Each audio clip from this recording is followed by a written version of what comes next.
السلام علیکم فیض بھائی. میرا جو آپ سے جو سوال ہے آؤٹ آف دا سیشن مطلب اس کے ریگارڈنگ نہیں ہے. ابھی جو ایک بہت کافی ٹرینڈ چل رہا ہے.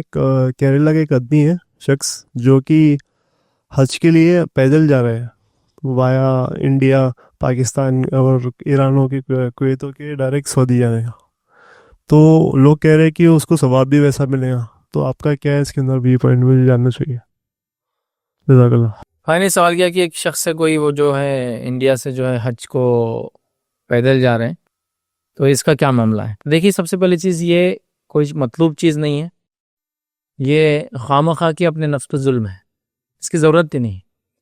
شاید غالباً جامع ترمذی کی روایت ہے, نبی اکرم صلی اللہ علیہ وسلم کو بتایا گیا کہ یہ خاتون ہے, اس نے ایک نظر مانگی ہے اور نظر یہ مانگی ہے کہ وہ مدینہ سے مکہ پیدل جائیں گے حج کے لیے. نبی اکرم صلی اللہ علیہ وسلم فرمایا اس کو کہو کہ نظر کو توڑ دے اور اس کو سواری پر سوار کر دیا جائے. مطلب اس نظر کو توڑنے کا حکم دیا اور سواری پر سوار ہونے کا حکم دیا. ٹھیک ہے, خود نبی اکرم صلی اللہ علیہ وسلم نے ایک بار حج کیا اور آپ سواری پر حج کے لیے گئے. اسی طرح روایت کے اندر آتا ہے کہ نبی اکرم صلی اللہ علیہ وسلم نے حج کیا اور حج میں طواف بھی جانور پر بیٹھ کے کیا, اونٹ پر بیٹھ کے کیا.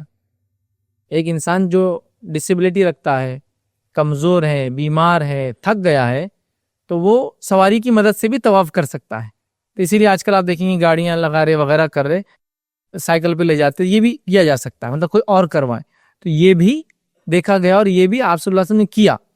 تو آپ صلی اللہ علیہ وسلم نے, جیسا کہ آپ نے بیان کیا کہ لوگ بول رہے ہیں کہ جتنا پیدل چلیں گا اتنا اجر ملے گا, نبی اکرم صلی اللہ علیہ وسلم نے اپنے طواف کے لیے بھی جانور کو استعمال کیا. اگر اس کا ثواب زیادہ ہوتا تو آپ ضرور بولتے تھے کہ طواف میں مجبوراً کر رہا ہوں, تم لوگ پیدل کیا کرو, اس کا زیادہ ثواب ہے, حج کو پیدل آیا کرو. اور اگر یہ ہوتا ثواب زیادہ تو میں سمجھتا ہوں سارے کے سارے صحابہ جب بھی حج کو جاتے تو مکہ سے مدینہ کتنا دور ہے, انڈیا سے سعودی کے مقابلے میں بہت کم ہے نا, تو کیوں نہیں وہ پیدل جا کے کرتے تھے. اور ان کے لیے کیا مشکل تھی, وہ تو کافی سخت جس کو کہتے سفر کی عادی تھے اور بہت سخت مصیبتوں اور مسائل کو جھیلنے کی عادی تھی, مزاج میں تھا ان کی ماشاءاللہ, یہ تو نہیں کیا. تو یہ کوئی افضل نہیں ہے. ہاں جس زمانے میں جس زمین پر آپ تھے اور جانے کا ایک ہی طریقہ ہے وہ پیدل, تو آپ ویسا بھی کر سکتے. جیسا مثال کے طور پر ایک ملک ہے وہ بول رہا ہے کہ بھائی حج کو جانا ہے تو کسی کو پیدل کے علاوہ ہم اجازت نہیں دے سکتے, تو تب ہم بول سکتے کہ پھر اب یہ لوگ مجبور ہو گئے بیچارے, وہ بھی جس میں طاقت ہے صلاحیت ہے تو آئے, نہیں تو اللہ ان کو انشاءاللہ ان کی نیت ہے مطابق اجر دے گا. ان کے لیے ہم کہیں گے کہ ان کو کرنے کی ضرورت نہیں, سمجھے آپ. تو ایک الگ مجبوری والی کیفیت ہو سکتی ہے, لیکن ایسا کوئی انسان خاص نکلے, امت یہ سمجھے کہ یہ افضل کام کر رہا ہے, یہ کوئی افضل کام نہیں کر رہا, یاد رکھیے. تو پیدل جانا کوئی افضلیت کا حامل نہیں ہے. ہاں نماز وغیرہ کے لیے مسجد جو پیدل جاتے ہیں اس کا اپنا ثواب ہے. تو میرا اس میں رائے یہ ہے کہ ایسے شخص کا کام ہے وہ اپنی نظر کو توڑ دے. نبی اکرم صلی اللہ علیہ وسلم نے ایک عورت کو توڑوائی اور اس کا کام ہے کہ وہ سواری پہ جائے, مطلب وہ فلائٹ وغیرہ سے جو بھی سہولت والی چیزیں ہوتی ہیں اس کو استعمال کرے. اس طرح سے نفس پہ ظلم کر کے جانے کی کسی انسان کو ضرورت نہیں. یاد رکھیے یہ مطلوب بھی نہیں ہے اور ایسا عبادتوں میں خامخواہ مشقت اٹھانے کی ضرورت بھی نہیں ہے. میں عائشہ فرماتی ہے نبی اکرم صلی اللہ علیہ وسلم کو جب دو آپشن دیے جاتے ہیں آپ کبھی بھی آسان آپشن کو آپٹ کرتے تھے. تو لہٰذا آپ کو اگر آپشن ہے فلائٹ سے آپشن ہے, ابھی جہاز پانی کے جہاز سے تو انہوں نے بند کر رکھا ہے, تو فلائٹ سے آپشن ہے, تو آپ کیوں نہیں جا رہے پھر اس کو, یہ آسان آپشن ہے.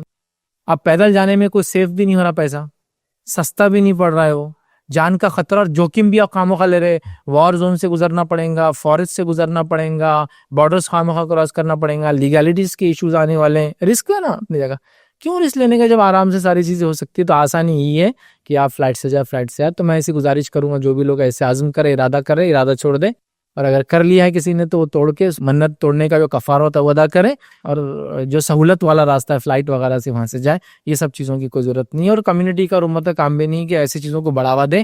یہ کوئی مستحب, یہ کوئی ریکمنڈیڈ, یہ کوئی سنت عمل نہیں ہے, یہ کوئی ایسا عمل نہیں اس کو بڑھاوا دیا جائے. ٹھیک ہے, بہرحال اس کی ضرورت نہیں, میں یہ کہوں گا. تو میرا اس پہ یہ رہے گا کہ وہ اپنا اس ارادے کو چھوڑ دے, ترک کر دے, یہ اس کے لیے بیٹر ہے انشاءاللہ.